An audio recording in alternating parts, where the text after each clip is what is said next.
Hello, everyone. For our midterm project, we have chosen the World Trade Organization, WTO, and the key case, the trade dispute between China and the United States, also known as the China-US trade war, which occurred from 2016 to 2020. This case is very important because it shows how countries can use international rules to protect their economy's interests and solve conflicts in a peaceful way. Yes, and it also highlights the tension between rising powers and established powers in the global system.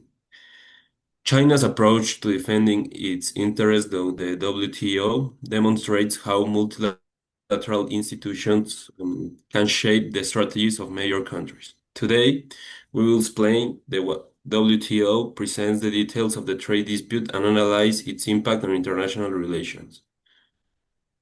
Well, the WTO was founded in 1995 in Geneva, Switzerland, and today has 164 member countries. Its main objectives are to make international trade as smooth and fair as possible, provide a forum where countries can negotiate and agree on rules, and resolve trade disputes using clear legal mechanisms. Well, yeah, the WTO also structure bodies to carry out its work. The Ministerial Conference meets every 2 years to set broad policy directions.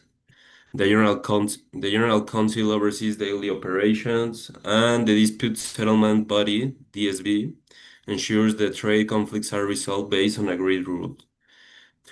This makes the WTO a critical institution in global governance because it not only regulates trade but also mediates conflicts between powerful countries in a rules-based environment. So, in simple terms, the WTO is more than just an economic organization. It's a place where countries negotiate, enforce rules, and maintain a balance of global power. Well, now the China versus US case, In part 2018, one. the United States imposed tariffs of hundreds of Chinese products, including steel, aluminum, electronics, and machinery. The United States claimed that China was engaging in unfair trade practices, such as forcing American companies to transfer technology and stealing intellectual property. China responded with tariffs on United States goods like soybeans, cars, and industrial machinery, trying to protect its own industries and retaliate economically. Yeah, this situation escalated into a full-scale trade war, highlighting the tension between the world's largest economies. China decided to use the WTO to challenge the US tariffs, arguing that they violated the rules of international trade, such as non-discrimination and transparency. By relying on multilateral institutions, China defended its economic interests and projected soft power, showing respect for global rules despite conflicts with a stronger economy. So, the trade war affected both countries economically. United States companies faced higher costs for imported materials, and Chinese exporters saw decreased demand. It also disrupted global supply chains, impacting countries worldwide, especially those dependent on US-China trade. Indeed, China's strategy demonstrates the growing influence of emerging powers in multilateral institutions.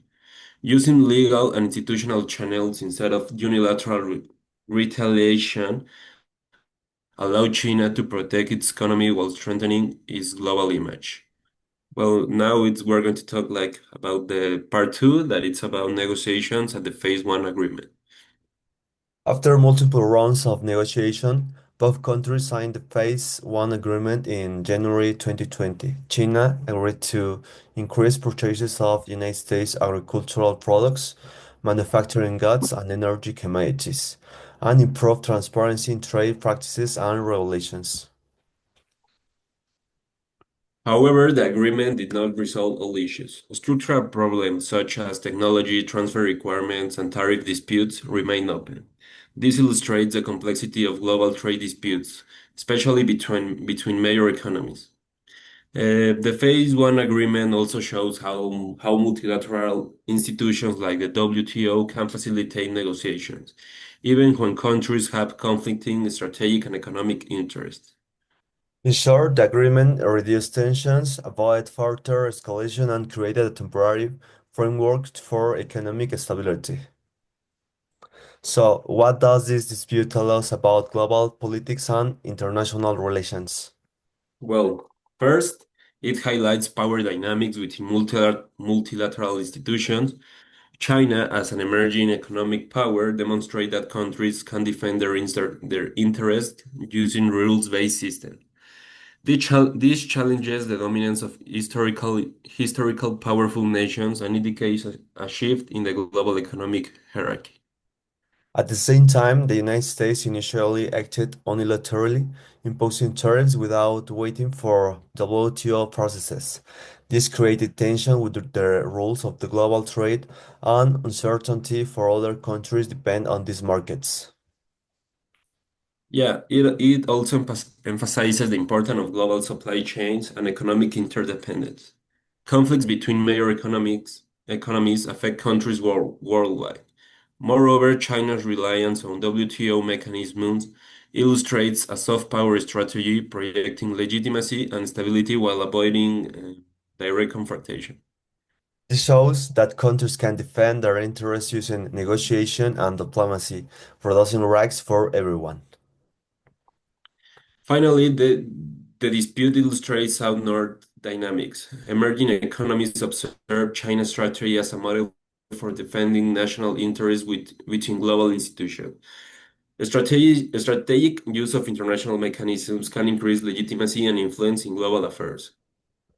Well, now for our conclusions, the China and U.S. trade dispute highlights the importance of the WTO and international trade rules in resolving conflicts, maintaining stability, and providing a framework for negotiation between powerful countries.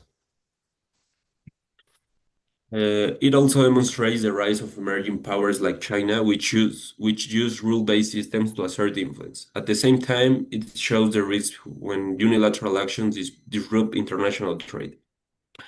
This case is a clear example of how diplomacy, negotiation, and multilateral institutions shape contemporary international relations. Thank you very much for everything.